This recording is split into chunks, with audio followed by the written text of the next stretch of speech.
Hello friends, good afternoon. This is Supriya. I hope you all are good. Today in this video we will read chapter 1 व्यवसाय की अवधारणा class 11th. Its PDF you will get my telegram and the link you will get my description. So let's start today's chapter. व्यवसाय क्या होता है? व्यवसाय एक ऐसी आर्थिक क्रिया है जिसमें मनुष्य की आवश्यकताओं की संतुष्टि करने के लिए वस्तुओं और सेवाओं का उत्पादन तथा क्रय विक्रय नियमित रूप से किया जाता है। उसे हम क्या कहते हैं? व्यवसाय कहते हैं। व्यवसाय क्या है? व्यवसाय एक आपकी ऐसी आर्थिक क्रिया होती है जिसमें जो मनुष्य की आवश्यकताएं होती हैं उनकी संतुष्टि के लिए जो आपके प्रोडक्ट्स होते हैं और जो सर्विसेज होती हैं उनका उत्पादन किया जाता है तथा उत्पादन करने के साथ साथ उनका क्रय और विक्रय दोनों नियमित रूप से किए जाते हैं। उसे हम क्या कहते हैं? व्यवसाय कहते हैं। अब हम आते हैं दैनिक जीवन में क्रियाएं। इसकी कुछ दैनिक जीवन में क्रियाएं होती हैं जिसमें आपका फर्स्ट पॉइंट आता है आर्थिक क्रियाएं। आर्थिक क्रियाएं क्या होती हैं? आर्थिक क्रियाएं वे क्रियाएं होती हैं जो लाभ अर्जित करने के उद्देश्य से की जाती हैं। आर्थिक क्रियाएं कौन सी होती हैं आपकी? आर्थिक क्रियाएं वो क्रियाएं होती हैं जो लाभ अर्जित करने के उद्देश्य से की जाती हैं। अब इसके कुछ उदाहरण हैं। उदाहरण में आपका फर्स्ट पॉइंट आता है एक श्रमिक द्वारा फैक्ट्री में काम करना। एक श्रमिक फैक्ट्री में क्यों काम करता है? क्योंकि उससे उसको इनकम प्राप्त होती है। सेकंड, अध्यापक द्वारा विद्यालय में विद्यार्थियों को पढ़ाना। अध्यापक का उद्देश्य होता है विद्यालय में विद्यार्थियों को पढ़ाना। क्यों पढ़ाता है? वो वहाँ पे टीचिंग की जॉब कर रहा होता है जिससे कि उसको सैलरी अर्न होती है। अब हम देखते हैं आर्थिक क्रियाओं का वर्गीकरण। आर्थिक क्रियाओं का किस किस में वर्गीकरण किया गया है। सबसे पहले आपका आता है व्यवसाय। व्यवसाय से अभिप्राय उन आर्थिक क्रियाओं से है जो लाभ कमाने के उद्देश्य से वस्तुओं के उत्पादन क्रय विक्रय तथा सेवाएं प्रदान करने के लिए की जाती हैं। व्यवसाय क्या होता है? व्यवसाय से अभिप्राय उन आर्थिक क्रियाओं से है जो लाभ कमाने के उद्देश्यों से वस्तुओं के उत्पादन तथा क्रय विक्रय तथा सेवाओं के प्रदान करने के लिए की जाती है। उसे हम क्या कहते हैं? व्यवसाय कहते हैं। अब आपका आता है नेक्स्ट पेशा। पेशा क्या होता है? पेशे से अभिप्राय उन आर्थिक क्रियाओं से है जिनमें विशेष ज्ञान अनुभव की आवश्यकता होती है। जिसमें क्या है? विशेष ज्ञान और अनुभव की आवश्यकता होती है, जिसका प्रयोग व्यक्ति अपने कार्यों में आय अर्जित करने के लिए करता है। जिसका प्रयोग क्यों करता है व्यक्ति? अपने कार्य में आय अर्जित करने के लिए करता है। नेक्स्ट आपका आता है रोजगार। रोजगार उन आर्थिक क्रियाओं को कहते हैं जिसमें व्यक्ति दूसरे के लिए काम करता है। रोजगार किसे कहते हैं? रोजगार उन आर्थिक क्रियाओं को कहते हैं जिसमें व्यक्ति दूसरे के लिए काम करता है और बदले में वेतन या मजदूरी को प्राप्त करता है। और बदले में क्या करता है?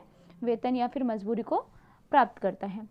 नेक्स्ट आपका आता है आर्थिक क्रियाएं। अनार्थिक क्रियाएं। अनार्थिक क्रियाएं क्या होती हैं आपकी? अनार्थिक क्रियाएं वे क्रियाएं होती हैं जो लाभ अर्जित करने के उद्देश्य से नहीं की जाती। अनार्थिक क्रियाएं क्या होती हैं? अनार्थिक क्रियाएं वो क्रियाएं होती है जो कि लाभ अर्जित करने के उद्देश्य से नहीं की जाती, जैसे कि प्यार, सहानुभूति, देशभक्ति आदि के उद्देश्य से की जाती हैं। उन्हें हम कहते हैं अनार्थिक क्रियाएं। अब हम नेक्स्ट देखते हैं आपका उदाहरण। उदाहरण क्या है?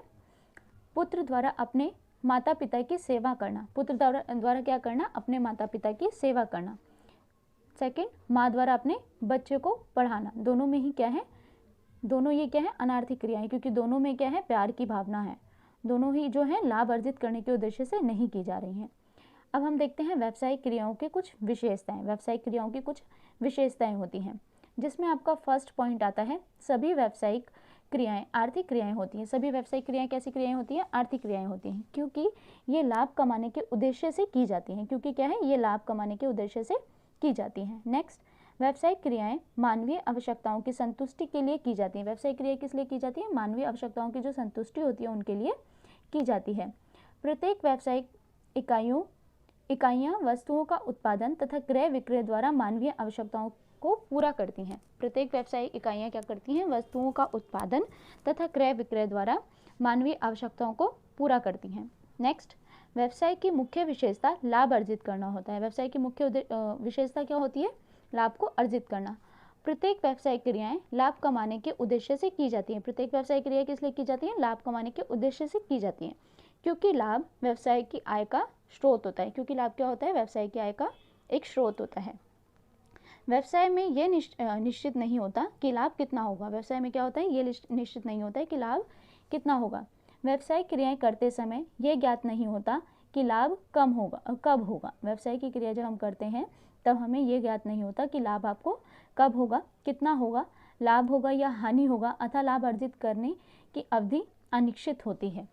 नेक्स्ट, व्यावसायिक क्रियाएं जोखिम का एक ही भाग होता है। व्यावसायिक क्रियाएं क्या है? जोखिम का ही एक भाग है। जिस प्रकार एक व्यवसाय में लाभ अनिश्चित है, उसी प्रकार हानि भी अनिश्चित है। कोई भी व्यवसाय जोखिम के बिना नहीं चल सकता। कोई भी व्यवसाय क्या है आपका? जोखिम के बिना नहीं चल सकता है। अब हम नेक्स्ट देखते हैं व्यावसायिक क्रियाओं का वर्गीकरण। व्यावसायिक क्रियाओं का वर्गीकरण कितने पार्ट में किया गया? 2 पार्ट में किया गया। आपका फर्स्ट आता है उद्योग और सेकंड आता है वाणिज्य। औद्योगिक क्रियाओं से अभिप्राय उन आर्थिक क्रियाओं से है जिनमें संसाधनों का प्रयोग कर उन्हें और अधिक उपयोगी वस्तुओं में परिवर्तित करना। क्या है? औद्योगिक क्रियाएं क्या होती हैं? औद्योगिक क्रियाओं से अभिप्राय उन आर्थिक क्रियाओं से होता है जिनमें संसाधनों का प्रयोग करके उन्हें और अधिक उपयोगी वस्तुओं में परिवर्तित किया जाता है। जैसे उत्पादन से संबंधित औद्योगिक क्रियाएं करने वाली सभी उत्पादक इकाइयों के समूह को क्या कहते हैं? उद्योग कहते हैं। जैसे चीनी के उद्योग हो गए, कपड़े के उद्योग हो गए, तो वो उनको क्या करते हैं? और ज़्यादा उसको आपके लिए उपयोगी वस्तुओं में परिवर्तित कर देते हैं। नेक्स्ट आपका आता है वाणिज्य। वाणिज्य से अभिप्राय उन आर्थिक क्रियाओं से है जो वस्तुओं के विनिमय में आने वाली व्यक्ति, वस्तु, स्थान तथा सूचना संबंधी समस्याओं को दूर करती है। ये क्या करता है? जो आपकी आर्थिक क्रियाएं होती हैं, वो आर्थिक क्रियाएं होती हैं जो कि वस्तुओं के विनिमय में, जब आप वस्तुओं का विनिमय करते हैं तो उसमें आने वाले जो व्यक्ति, वस्तु, सूचना, स्थान संबंधी जो समस्याएं होती हैं उनको दूर करता है। जैसे कि बीमा हो गया, बैंकिंग हो गया, परिवहन हो गया, ये सब इसके उदाहरण हैं। अब हम देखते हैं उद्योगों का वर्गीकरण। उद्योगों का वर्गीकरण क्या होता है? फर्स्ट आपका आता है उद्योगों के वर्गीकरण में प्राथमिक उद्योग। प्राथमिक उद्योग क्या होते हैं? प्राथमिक उद्योगों से अभिप्राय उन उद्योगों से है जो प्राकृतिक संसाधनों के उत्पादन तथा पशु पक्षियों के प्रजनन एवं विकास से संबंधित होते हैं। प्राथमिक उद्योग आपके कौन से होते हैं? प्राथमिक उद्योग वो उद्योग होते हैं जो कि प्राकृतिक संसाधनों के उत्पादन तथा पशु पक्षियों के जो प्रजनन एवं विकास से संबंधित होते हैं, उन्हें हम कहते हैं प्राथमिक उद्योग। जैसे खनन उद्योग, कृषि, पशु प्रजनन, फार्म आदि, ये सब आपके कौन से उद्योग होते हैं? प्राथमिक उद्योग। अब प्राथमिक उद्योगों के प्रकार, ये कितने प्रकार के होते हैं? फर्स्ट आपका आता है निष्कर्षण उद्योग। निष्कर्षण उद्योग कौन से होते हैं? वो उद्योग होते हैं जो प्राकृतिक संसाधनों को प्राकृतिक स्रोतों से खोदकर या निष्कासित कर प्राप्त करते हैं।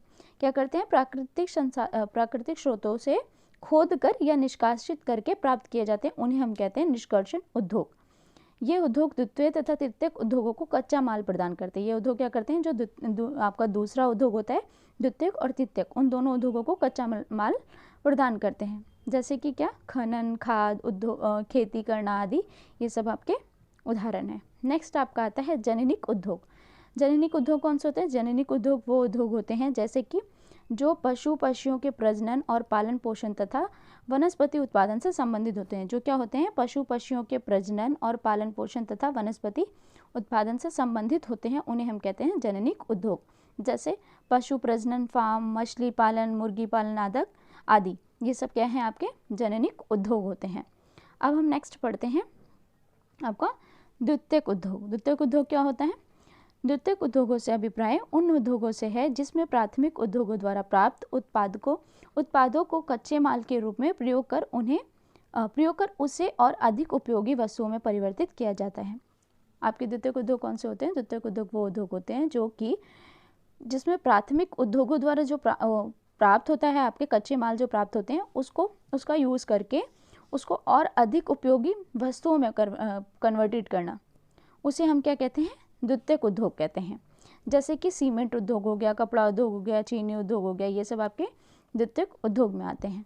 अब द्वितीयक उद्योगों को क्या है? उसका भी वर्गीकरण किया गया है। जैसे आपके प्राथमिक उद्योगों का वर्गीकरण किया गया है, वैसे द्वितीयक उद्योगों का भी वर्गीकरण किया गया है। इसमें आपका फर्स्ट आता है विनिर्माण उद्योग। विनिर्माण उद्योग कौन से होते हैं? विनिर्माण उद्योग वो उद्योग होते हैं जो कि कच्चे माल और अधिक उपयोगी वस्तुओं में परिवर्तित करते हैं। जो कि क्या करते हैं? कच्चे माल को अधिक उपयोगी वस्तुओं में परिवर्तित करते हैं, उसे हम कहते हैं विनिर्माण उद्योग। अब आपके विनिर्माण उद्योगों के कुछ प्रकार हैं। फर्स्ट आपका आता है विश्लेषणात्मक उद्योग। विश्लेषणात्मक उद्योग कौन से होते हैं?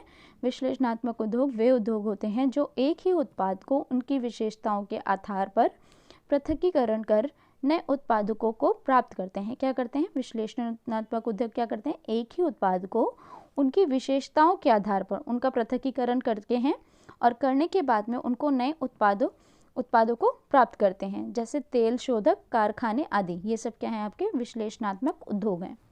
नेक्स्ट आपका आता है कृत्रिम उद्योग। कृत्रिम उद्योग कौन से होते हैं? कृत्रिम उद्योग वे उद्योग होते हैं जो विभिन्न पदार्थों को इकट्ठा कर उन्हें एक विशेष प्रक्रिया द्वारा नए उत्पादों में परिवर्तित करते हैं। कृत्रिम उद्योग कौन से होते हैं? जो कि विभिन्न पदार्थों को इकट्ठा करते हैं और उन्हें क्या करते हैं, एक विशेष प्रक्रिया द्वारा नए उत्पादों में परिवर्तित करते हैं, जैसे सीमेंट उद्योग। ये आपके क्या है, कृत्रिम उद्योग में आते हैं। नेक्स्ट आता है आपका प्रक्रियाई उद्योग। प्रक्रियाई उद्योग क्या होता है? प्रक्रियाई उद्योग वे उद्योग होते हैं जिसमें एक ही उत्पाद को उत्पादित करने के लिए विभिन्न चरणों से एक निश्चित क्रम में गुजरते हैं। एक ही उत्पाद को क्या करते हैं, उत्पादित करने के लिए उसके जो विभिन्न चरण होते हैं उनको निश्चित क्रम से, उसके जो निश्चित क्रम है उनसे गुजरते हैं, उन्हें हम कहते हैं प्रक्रियाई उद्योग, जो कि एक प्रक्रिया के अनुसार चलते हैं, प्रोसेस के थ्रू चलते हैं। जैसे कि चीनी का उद्योग, कागज़ का उद्योग, तो अब आपको चीनी बनानी है तो उसका एक प्रोसेस होता है कि पहले गन्ने को उगाना है, फिर उसको कन्वर्ट करना है, तो वो एक प्रोसेस में चल रहा है। वैसे ही आपके कागज़ होते हैं वो भी एक प्रोसेस में चलते हैं, तो उन्हें हम कहते हैं प्रक्रियाई उद्योग। नेक्स्ट आपका आता है सम्मिलित उद्योग। सम्मिलित उद्योग वे उद्योग होते हैं जिसमें एक नए उत्पाद को उत्पादित करने के लिए विभिन्न पुर्जों को जोड़ा जाता है। प्रक्रियाई उद्योग कौन से होते हैं? प्रक्रियाई उद्योग वो होते हैं जिसमें एक उत्पाद को उत्पादित करने के लिए उसके विभिन्न प्रोसेस से उसको निकलना पड़ता है, गुजरना पड़ता है, उसे कहते हैं प्रक्रियाई उद्योग। और सम्मिलित उद्योग कौन से होते हैं? सम्मिलित उद्योग वो उद्योग होते हैं जिसमें एक उत्पाद को उत्पादित उद्योग बनाने के लिए, एक उत्पाद को तैयार करने के लिए या फिर उसको उत्पादित उद्योग बनाने के लिए हमें क्या करना पड़ता है, उसमें नए नए पुर्जों को जोड़ना पड़ता है। जैसे कि आपका टेलीविज़न हो गया, कार हो गया, तो अब उसका कुछ पार्ट्स आपके पास हैं, तो जब तक आप उसमें और उसके पार्ट्स नहीं जोड़ेंगे तब तक आप उसको उत्पादित, जो आपके उपयोग के लिए है वैसा उत्पाद उसको नहीं बना पाएंगे, वैसा प्रोडक्ट उसको तैयार नहीं कर पाएंगे। इसलिए उसको पूरा तैयार करने के लिए हमें क्या करना पड़ता है, उसमें नए पुर्जों को जोड़ना पड़ता है। अब नेक्स्ट आपका आता है निर्माण उद्योग। निर्माण उद्योग क्या होता है? निर्माण उद्योग वे उद्योग होते हैं जो बांध, सड़क, पुल आदि के निर्माण से संबंधित होते हैं, जो निर्माण करते हैं वस्तुओं का, उन्हें हम कहते हैं निर्माण उद्योग। अब आपका थर्ड आता है तृतीयक उद्योग। तृतीयक उद्योग क्या होता है? तृतीयक उद्योग वे उद्योग होते हैं जो प्राथमिक तथा द्वितीयक उद्योगों को सेवाएं प्रदान करते हैं तथा व्यापारिक क्रियाओं को पूरा करने में सहायता करते हैं। तृतीयक उद्योग क्या करते हैं? तृतीयक उद्योग वो उद्योग होते हैं आपके जो प्राथमिक तथा द्वितीयक दोनों उद्योगों को क्या करते हैं, सेवाएं प्रदान करते हैं तथा व्यापारिक क्रियाओं को पूरा करने में सहायता करते हैं, इसलिए इन्हें सेवा उद्योग भी कहा जाता है। जैसे परिवहन, विज्ञापन, बीमा आदि, ये आपके सब तृतीयक उद्योग होते हैं। अब आपके वाणिज्यिक में सम्मिलित कुछ क्रियाएं हैं, आपके वाणिज्य में सम्मिलित कुछ क्रियाएं होती हैं, जैसे कि फर्स्ट आता है व्यापार और सेकंड है व्यापार के सहायक। व्यापार क्या होता है? व्यापार से अभिप्राय उन आर्थिक क्रियाओं से है जो वस्तुओं के बिक्री तथा विनिमय से संबंधित है। व्यापार क्या है? व्यापार से अभिप्राय उन आर्थिक क्रियाओं से है जो वस्तुओं के बिक्री तथा विनिमय से संबंधित है। नेक्स्ट व्यापार के सहायक। व्यापार के सहायक कौन है? वे क्रियाएं जो व्यवसाय में व्यापार की सहायता करती हैं, उन्हें व्यापार के सहायक या फिर व्यापार की सहायक क्रियाएं कहते हैं। नेक्स्ट आता है व्यापार का वर्गीकरण। व्यापार का वर्गीकरण में फर्स्ट पॉइंट आपका क्या आता है? आंतरिक व्यापार। आंतरिक व्यापार क्या होता है? आंतरिक व्यापार वह व्यापार होता है जिसमें किसी देश की भौगोलिक सीमा के अंदर वस्तुओं का बिक्री तथा विनिमय किया जाता है, उन्हें हम क्या कहते हैं? आंतरिक व्यापार। इंटरनल व्यापार, इंटरनल बिजनेस हो गया आपका, क्या होता है वो होता है जो कि किसी देश की एक भौगोलिक सीमा के अंदर, एक रेखा होती है, एक सीमा होती है, उसके अंदर ही वस्तुओं का बिक्री तथा विनिमय किया जाता है, उसे हम कहते हैं आंतरिक व्यापार। अब आपका जो आंतरिक व्यापार है वो कितने प्रकार का होता है? वो 2 टाइप्स का होता है। इंटरनल जो बिजनेस है वो आपका 2 टाइप्स का होता है। फर्स्ट थोक व्यापार। थोक व्यापार क्या होता है? थोक व्यापार वह व्यापार होता है जिसमें एक ही प्रकार की वस्तुओं का क्रय विक्रय तथा विनिमय बड़ी मात्रा में किया जाता है, उसे हम क्या कहते हैं? थोक व्यापार। जैसे थोक में वस्तुओं को खरीदना, जैसे दर्जन में लेकर आना या फिर उससे बड़ी मात्रा में लेकर आना, तो वो एक थोक में हो गया। नेक्स्ट अब आपका आता है फुटकर व्यापार। फुटकर व्यापार क्या होता है आपका? फुटकर व्यापार वह व्यापार है, वह व्यापार होता है जिसमें एक ही प्रकार की वस्तुओं का क्रय विक्रय तथा विनिमय कम मात्रा में किया जाता है। थोक व्यापार में क्या होता है? ज़्यादा मात्रा में किया जाता है, और फुटकर व्यापार में क्या है? कम मात्रा में किया जाता है। दोनों में सिर्फ इतना ही डिफरेंस है, उसे कहते हैं थोक जिसमें ज़्यादा, फुटकर जिसमें कम। क्या करना? वस्तुओं का क्रय विक्रय तथा विनिमय।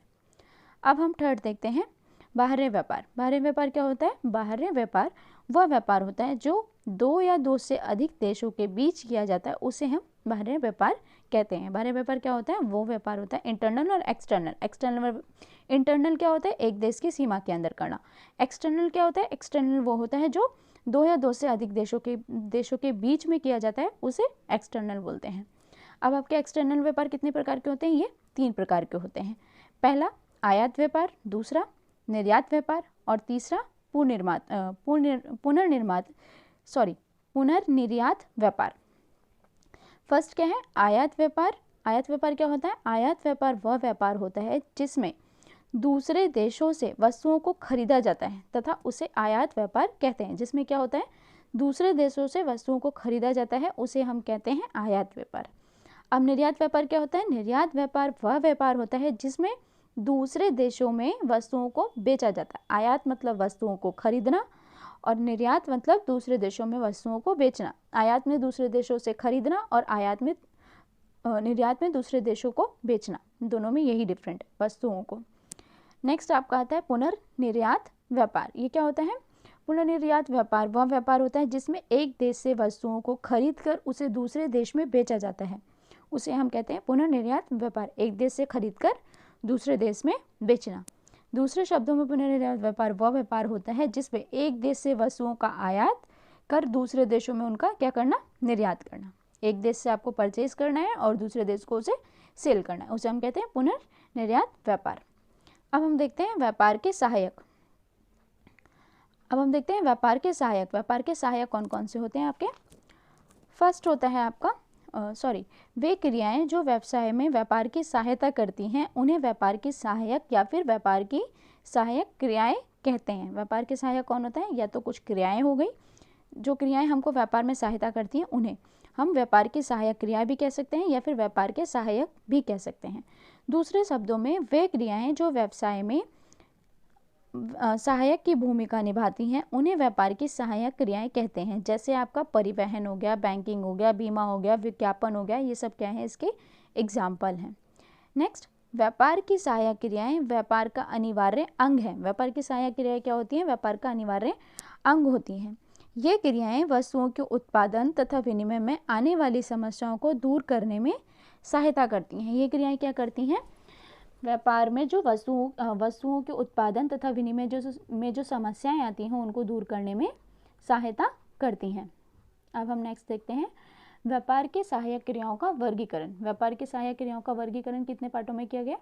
फर्स्ट आपका आता है परिवहन, सेकंड बैंकिंग और वित्त, थर्ड बीमा, फोर्थ भंडारण और फिफ्थ आपका विज्ञापन। अब हम फर्स्ट पढ़ते हैं। आपका परिवहन क्या होता है? परिवहन व्यापार में स्थान से संबंधित समस्याओं को दूर करने में सहायता करता है। परिवहन क्या करता है? स्थान से संबंधित जो आपकी समस्याएं होती हैं उनको दूर करने में सहायता करता है। व्यापार में वस्तुओं के उत्पादन से उपभोक्ताओं तक वस्तुओं को पहुंचाने में सहायक की जो भूमिका निभाता है वो कौन निभाता है? आपका परिवहन निभाता है। व्यापार में वस्तुओं को एक जगह से दूसरे जगह तक पहुंचाना होता है जिसमें परिवाहक सहायता करता है। जिसमें कौन सहायता करता है? आपकी परिवाहक सहायता करता है। परिवहन के थ्रू परिवाहक आपकी सहायता करता है उत्पादन की जगह से प्रोडक्ट को उठाना और जहां पर कस्टमर्स को नीड है वहां तक उनको पहुंचाना। तो दोनों को जोड़ने का कार्य कौन करता है? आपका परिवहन करता है। और किसके द्वारा किया जाता है? परिवाहक के द्वारा किया जाता है। नेक्स्ट आपका आता है बैंकिंग और वित्त। किसी भी व्यवसाय को आरंभ करने के लिए धन की आवश्यकता होती है। किसी भी व्यवसाय को अगर आप स्टार्ट करना चाहते हैं तो उसमें सबसे पहले आपको धन की आवश्यकता होती है, इन्वेस्टमेंट की आवश्यकता होती है। बैंक व्यवसाय को आरंभ करने के लिए वित्त संबंधित समस्याओं को दूर करने में सहायक की भूमिका निभाता है। अगर आपको कोई न्यू बिजनेस सेटअप करना है तो उसमें आपको सबसे पहले इन्वेस्टमेंट की नीड होती है। तो उस इन्वेस्टमेंट के लिए, उस समस्या से दूर करने के लिए आपको कौन सहायता करता है? बैंकिंग सेवाओं के द्वारा आपको सहायता प्रदान की जाती है। बैंक के द्वारा आपको वित्त प्रोवाइड किया जाता है, वो क्या करता है? सहायक की भूमिका निभाता है। व्यावसायिक बैंकों से वित्त की व्यवस्था कर सकते हैं। बैंक चेकों की वसूली करना, उधार देना आदि समस्याओं को दूर करने में भी क्या करता है? सहायता करता है। नेक्स्ट देखते हैं बीमा। व्यवसाय को विभिन्न प्रकार के जोखिमों का भी सामना करना पड़ता है। व्यवसाय में कितने प्रकार के जोखिम भी होते हैं तो उनका भी सामना करना पड़ता है। अब बीमा क्या करता है? बीमा व्यवसाय में जोखिमों से सुरक्षा करने में सहायता करता है। बीमा क्या करता है? व्यवसाय में जो जोखिमों से सुरक्षा होती है उसको करने में सहायता करता है। बीमा व्यवसाय में होने वाली हानि की क्षतिपूर्ति करता है। बीमा क्या करता है, जो व्यवसाय में आपकी हानि होती है उसकी क्षतिपूर्ति करता है। नेक्स्ट, भंडारण। व्यवसाय में वस्तुओं के उत्पादन से बिक्री के बीच काफ़ी समय होता है। व्यवसाय में वस्तुओं के उत्पादन से क्या होता है, बिक्री के बीच में काफ़ी समय होता है। उत्पादन से लेकर बिक्री के बीच में काफ़ी समय होता है, क्योंकि जब आप प्रोडक्ट को बनाना स्टार्ट करते हैं तो आपको भी नहीं पता है कि उसको बनने में कितना टाइम लगेगा, और बनने के बाद में जहाँ पर कस्टमर को नीड है वहाँ पहुँचाना होता है, फिर कस्टमर को सेल करना होता है, तो उसके बीच में बहुत डिफरेंट होता है। इसलिए क्या होता है, उत्पादन के पश्चात बिकने तथा उसे गोदामों में सुरक्षित रखा जाता है, तो उसे रखने को ही क्या कहते हैं, हम भंडारण कहते हैं। भंडारण व्यवसाय में संग्रहण समस्या संबंधित जो आपकी समस्याएं होती हैं उनको दूर करने में सहायता करता है, उसे हम कहते हैं भंडारण। अब नेक्स्ट आपका आता है विज्ञापन। विज्ञापन क्या होता है, व्यवसाय में विज्ञापन की महत्वपूर्ण भूमिका है। व्यवसाय में क्या है, विज्ञापन की एक महत्वपूर्ण भूमिका है। उत्पादक स्वयं प्रत्यक्ष रूप से उपभोक्ता से नहीं मिलता। उत्पादक क्या है, प्रत्यक्ष रूप से स्वयं उपभोक्ता से नहीं मिलता, इसलिए उत्पादक अपने पदार्थों की, अपने प्रोडक्ट्स की जो क्वालिटी आदि होती है उनकी जानकारी उपभोक्ताओं को विज्ञापन के थ्रू पहुंचाता है। जो आपका उत्पादक होता है, जो प्रोडक्ट मैन्युफैक्चरर होता है, वो क्या करता है, वो डायरेक्टली कस्टमर से नहीं मिल सकता, तो वो क्या करता है, अपने प्रोडक्ट की जो क्वालिटी है उसको बताने के लिए एडवर्टाइजिंग कराता है, और एडवर्टाइजिंग के थ्रू उसकी क्वालिटी और उसकी जो पूरी डिटेल है वो कस्टमर्स तक पहुँचाता है, जिससे कि वो उसके लिए आकर्षित हो और उसको ज़्यादा से ज़्यादा बाय कर सकें। नेक्स्ट अब आपका आता है व्यवसाय में लाभ का महत्व और उसकी भूमिका। एक व्यवसाय में जो आपका लाभ होता है, प्रॉफिट होता है, उसका क्या महत्व और उसकी क्या भूमिका है। तो फर्स्ट पॉइंट आता है, लाभ व्यवसाय की आय का स्रोत होता है। लाभ क्या होता है, व्यवसाय की आय का एक स्रोत होता है।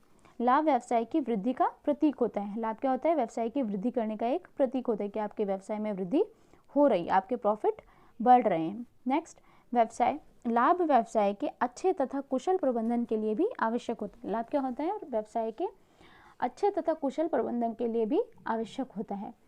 लाभ व्यवसाय की समाज में अच्छी प्रतिष्ठा का प्रतीक होता है। लाभ क्या है, व्यवसाय की समाज में अच्छी प्रतिष्ठा का प्रतीक होता है। उससे पता लगता है कि एक कंपनी अगर इतना प्रॉफिट अर्न कर रही है तो इसका मतलब उसकी जो छवि है, उसकी जो गुडविल है बहुत अच्छी है, और वो कंपनी बहुत अच्छे लेवल पे काम कर रही है, तो उसमें जो इन्वेस्टर होते हैं उनकी भी संख्या बढ़ जाती है।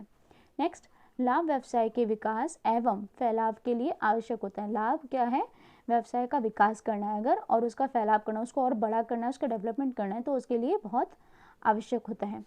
अब आपके व्यवसाय के कुछ उद्देश्य होते हैं। व्यवसाय के उद्देश्य में आपका क्या आता है, पहला आता है व्यवसाय का सबसे बड़ा तथा पहला उद्देश्य लाभ अर्जित करना होता है। व्यवसाय का सबसे बड़ा और पहला उद्देश्य क्या होता है, प्रॉफिट को अर्न करना। व्यवसाय को आरंभ ही लाभ कमाने के उद्देश्य से किया जाता है। व्यवसाय का आरंभ किस उद्देश्य से किया जाता है, लाभ को अर्न करने के उद्देश्य से किया जाता है। लाभ व्यवसाय की आय का स्रोत होता है। लाभ क्या होता है, व्यवसाय की आय का स्रोत होता है, अच्छे स्रोत होता है। नेक्स्ट क्या है आपका, व्यवसाय का दूसरा उद्देश्य है अपने प्रतियोगियों से आगे निकलना तथा अच्छे गुणवत्ता वाले प्रोडक्ट उपभोक्ताओं को उपलब्ध कराना। व्यवसाय का दूसरा उद्देश्य क्या होता है, जो उसके कॉम्पिटिटर्स होते हैं उनसे आगे निकलना तथा बेस्ट क्वालिटी वाले जो प्रोडक्ट्स होते हैं वो अपने उपभोक्ताओं को, अपने कस्टमर्स को उपलब्ध कराना। नेक्स्ट, व्यवसाय का तीसरा मुख्य उद्देश्य है अपने उत्पादों में तथा कार्य करने के तरीके में नए नए परिवर्तन करते रहना, ताकि उपभोक्ताओं के उत्पादों में रुचि बनी रहे। व्यवसाय का तीसरा मुख्य उद्देश्य क्या होता है, उसके जो प्रोडक्ट्स और कार्य हैं, जो उसका वर्क्स है, उसके तरीके में नए नए परिवर्तन करते रहना, टेक्निक्स का यूज़ करते रहना, जिससे कि क्या है, उसके जो कस्टमर्स का जो उसके प्रोडक्ट्स के थ्रू रुचि है वो हमेशा बनी रहे। नेक्स्ट, व्यवसाय का चौथा उद्देश्य उत्पादकता को बढ़ाना होता है। अपने जो वो उत्पादन कर रहा है उसको बढ़ाना होता है, अर्थात अधिक से अधिक उत्पादन का बढ़ाना, अच्छी तकनीकों, उपलब्ध स्रोतों एवं संसाधनों का उचित प्रयोग करना, ताकि अधिक से अधिक उत्पादन को बढ़ाया जा सके। वो अगर उत्पादन को उसका मुख्य उद्देश्य होता है उत्पादन को बढ़ाना, तो अधिक से अधिक अगर वो उत्पादन बढ़ाना चाहता है तो उसके लिए अच्छी टेक्निक्स का यूज़ करना पड़ेगा, अच्छे संसाधनों का यूज़ करना पड़ेगा, अच्छे स्रोतों का यूज़ करना पड़ेगा, ताकि वो अधिक से अधिक उत्पादन को बढ़ाया जा सके। नेक्स्ट आता है व्यवसाय का एक उद्देश्य वित्तीय तथा भौतिक संसाधनों को बढ़ाना तथा उचित प्रयोग करना, ताकि उत्पादन को एक से ज़्यादा बढ़ाया जा सके। व्यवसाय का एक उद्देश्य क्या होता है, वित्तीय तथा भौतिक संसाधनों को बढ़ाना, जिससे कि क्या है, उसका उचित उपयोग किया जाए और उसके उचित उपयोग से आपके उत्पादन को ज़्यादा से ज़्यादा बढ़ाया जा सके। नेक्स्ट आता है व्यवसाय का मुख्य उद्देश्य अपने कर्मचारी तथा प्रबंधन को कुशल करना भी होता है। जितना अच्छा प्रबंधन होता है वह व्यवसाय उतना ही विकास करता है। जितना अच्छा क्या है आपका प्रबंधन होता है वह व्यवसाय क्या करता है उतना ही ज़्यादा विकास करता है। अपने कर्मचारियों को अच्छी सुविधाएं प्रदान करना तथा उन्हें प्रोत्साहित करना भी एक व्यवसाय का क्या है उद्देश्य होता है। नेक्स्ट आता है आपका सभी व्यवसाय का एक दायित्व होता है। क्या होता है?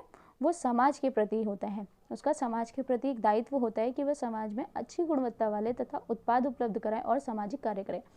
एक व्यवसाय का दायित्व क्या होता है कि वो सामाजिक दायित्व के प्रति भी अपने दायित्व को पूरा करे और उस समाज में बेस्ट क्वालिटी वाली प्रोडक्ट्स उपलब्ध कराए, वो भी अच्छी कीमतों पर, और उसके साथ साथ जो सामाजिक कार्य होते हैं वो भी करे। अब हम नेक्स्ट पढ़ते हैं व्यावसायिक जोखिम। आपके व्यावसायिक जोखिम क्या होते हैं? व्यावसायिक जोखिम से अभिप्राय लाभ या हानि होने की उस संभावना से है जिस पर हमारा कोई नियंत्रण नहीं होता है। व्यावसायिक जोखिम क्या है? जो आपके प्रॉफिट एंड लॉस होते हैं उन प्रॉफिट एंड लॉस पे आपका कोई कंट्रोल नहीं होता है, तथा जो कि क्या है अनिश्चित या फिर अचानक हुई घटनाओं के कारण हो सकते हैं, जो कि अनिश्चित होते हैं और अचानक हुई घटनाओं के कारण भी हो सकते हैं। जैसे उपभोक्ताओं की मांग में परिवर्तन हो जाना, या फिर कंपनी में आग लग जाना, या फिर चोरी हो जाना, ये सब क्या है अनिश्चित और अचानक से हुई घटनाएं होती हैं, जिसे हम कहते हैं व्यावसायिक जोखिम, जिस पे आपका कोई कंट्रोल नहीं होता है। व्यावसायिक जोखिम का अर्थ ये भी है कि व्यवसाय की एक मुख्य विशेषता है। व्यवसाय में इस विशेषता के पाए जाने का कारण व्यवसाय क्रियाओं को भविष्य में लगातार चलते रहना और भविष्य अनिश्चित होता है। इसमें क्या है, इस विशेषता के पाए जाने का कारण यह है कि व्यवसाय की क्रियाओं का भविष्य में लगातार चलते रहना और भविष्य अनिश्चित होता है। अनिश्चितता जोखिम की जन्मदाता होती है। अनिश्चितता क्या होता है? जोखिम की जन्मदाता होता है। वहीं से पता लग जाता है कि जोखिम होना ही होना है। कल क्या होने वाला है इस बारे में निश्चित रूप से कुछ नहीं खोजा जा सकता। व्यवसाय में हानि की संभावना को ही व्यावसायिक जोखिम कहा जाता है। व्यवसाय में जो हानि की संभावनाएं होती हैं उन्हें ही व्यावसायिक जोखिम कहा जाता है। अब आपके व्यावसायिक जोखिमों की कुछ प्रकृति है, जिसमें क्या है, फर्स्ट पॉइंट आपका आता है जोखिम अनिश्चितताओं का परिणाम। जिसमें क्या है, जोखिम अनिश्चितताओं का परिणाम होती है। अनिश्चितता मानवीय, व्यावसायिक या फिर प्राकृतिक कोई भी हो सकती है। नेक्स्ट आपका आता है मानवीय अनिश्चितता, जैसे कि हड़ताल होना, चोरी आदि, ये सब आपकी मानवीय अनिश्चितता होती है। नेक्स्ट व्यावसायिक अनिश्चितता, इसमें क्या है, मांग का गलत अनुमान होना या फिर मूल्यों में परिवर्तन आदि। नेक्स्ट प्राकृतिक अनिश्चितता, जैसे भूकंप आना, सूखा पड़ना, हिमपात होना, महामारी होना आदि, ये सब क्या है आपकी प्राकृतिक अनिश्चितता। सेकंड पॉइंट आता है जोखिम से बचा नहीं जा सकता। जैसे एक व्यवसायी जोखिमों के जाल से नहीं निकल सकता। इसका एकमात्र कारण यह है कि व्यवसाय भविष्य के लिए किया जाता है और भविष्य अनिश्चित होता है। व्यवसाय क्या है, फ्यूचर के लिए किया जाता है और जो फ्यूचर है आपका वो अनिश्चित होता है। थर्ड, जोखिम की मात्रा व्यवसाय के आकार के अनुसार भी होती है। व्यवसाय जितना बड़ा जोखिम उतना ही बड़ा। जोखिम की मात्रा छोटे आकार के व्यवसाय में कम होती है और बड़े आकार के व्यवसाय में अधिक होती है। नेक्स्ट, जोखिम का प्रतिफल लाभ। व्यवसाय को जोखिम उठाने के बदले जो मिलता है वह लाभ होता है। जितना अधिक जोखिम होता है उतने ही अधिक उसको लाभ की संभावना भी रहती है, तो इसीलिए बोला गया जोखिम का प्रतिफल लाभ। नेक्स्ट आता है आपका व्यवसाय की प्रकृति पर जोखिम की मात्रा निर्भर करती है। व्यवसाय की जो प्रकृति है उस पर क्या है, जोखिम की मात्रा निर्भर करती है। जोखिम की मात्रा व्यवसाय की प्रकृति पर निर्भर करती है। दूसरी ओर जिन व्यवसायों में फैशन वाली चीज़ें बेची जाती हैं वहाँ पर भी निर्भर करती है। उसे हम कहते हैं व्यवसाय की प्रकृति पर जोखिम की मात्रा को निर्भर करना। इसी के साथ में आपका चैप्टर समाप्त होता है। मैं आशा करती हूँ आप सभी को ये चैप्टर बहुत अच्छे से समझ में आया होगा। मेरे चैनल को लाइक करना, शेयर करना, कमेंट करना एंड सब्सक्राइब करना। Have a good future to all of you and thank you for watching.